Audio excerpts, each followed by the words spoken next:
What is it about Dragon Crown that makes it so appealing? Indeed. Is it the art style or the gameplay? I just can't put my finger on it. Got it. It's the dwarf.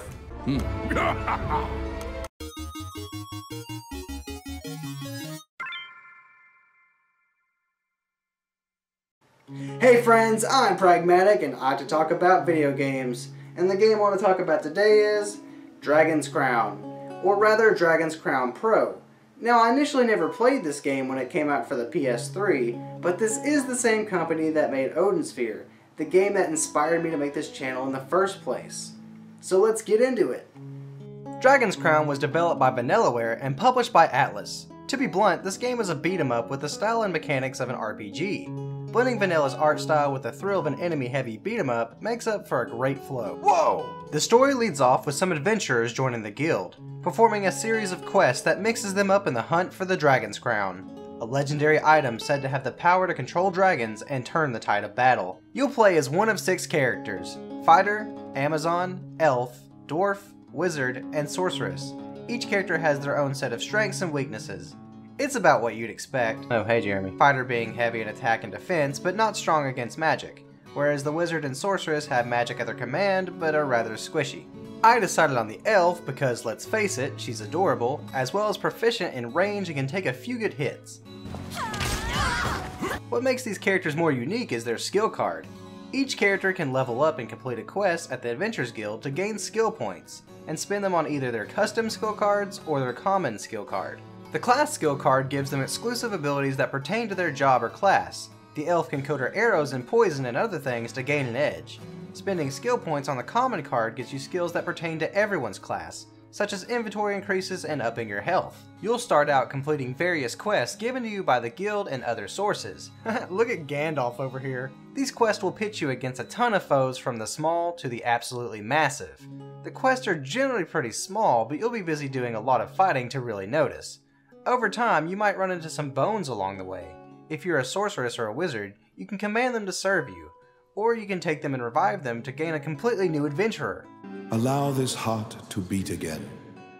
Quench their thirst. Lead the wandering soul back.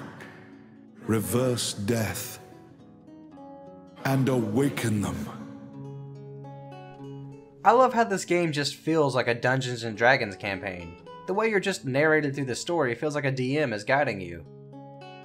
You seated yourselves and called for a stein of the finest mead. Your partner, Rani, is in a particularly good mood. Quaffing the bar's spirits buoyed your spirits. When things are lively, Rani will recount a certain tale. You were an adventurer, just starting out, and didn't know right from left. It was then that you first met. And some of the creatures themselves resemble D&D characters. It's just so good. This game even lets you beat up children. Like I said before, you'll come across a ton of dead people, so if your lust for necromancy is high, then it's okay to indulge every now and then.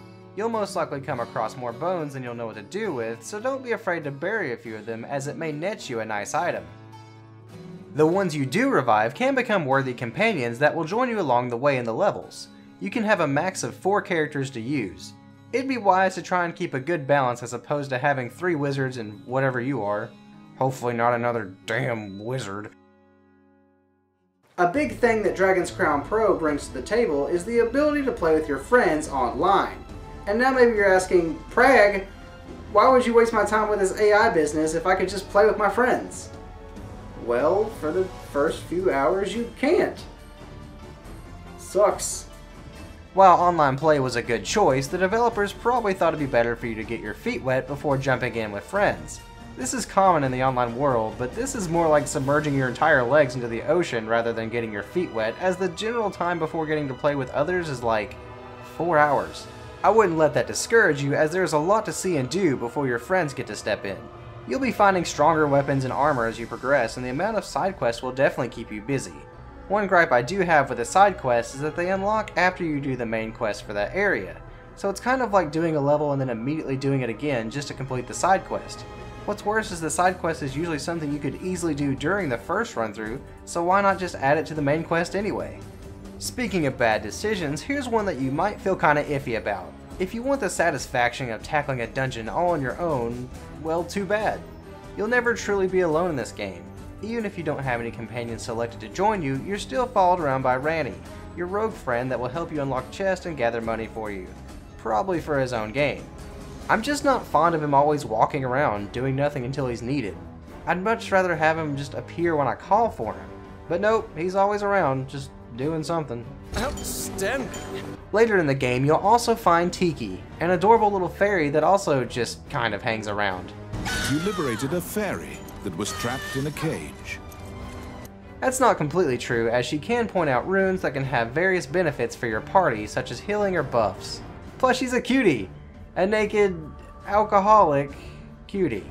But herein lies the big problem. Having these two tag along and adding to that 3 more characters to assist you, then mixing a large amount of enemies all on the screen at the same time, and you've got some genuine chaos going on. See, for a warrior or an Amazon, this may not be a problem, but I'm using the archer, and with so many persons on screen, it's kind of easy to lose where I am. This would be more manageable if Tiki and Ranny were just not around until I called for them. But enough about the bad, let's talk about the good, in which there is a lot. Having so many characters on screen at the same time may be overwhelming, but not once did I see any lag during it all. It all flows so seamlessly, not to mention it looks gorgeous. Artwork doesn't rank high on my list, but I can't deny how much detail Vanillaware meticulously weaves into their games. And the action never feels mindless. You've got so many options at your disposal, such as items, special moves, and proficiencies, you will always find yourself trying new things. Something a little uncommon for something as simple as a beat 'em up.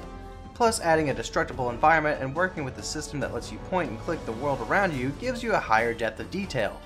Plus, the fighting in this game just feels so satisfactory. You can always really feel when you're doing damage to an enemy. Controls feel tight and responsive, and leveling your skills just gives you that deep sense of progression.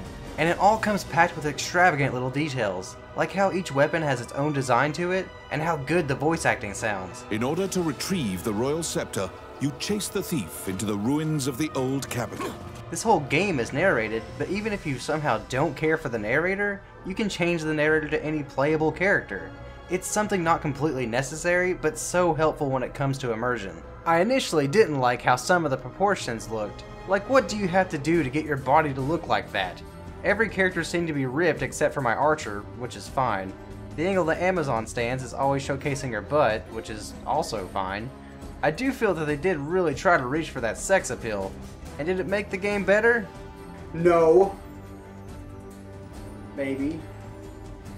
It's like a little bit. The game isn't long, but there are so many characters and playstyles to choose from it doesn't really matter. The replayability is more than enough. There is so much to get lost in with this game. I honestly can't remember enjoying a beat 'em up so intensely since, God Hand? So I encourage you to check out this fantasy-driven beat 'em up.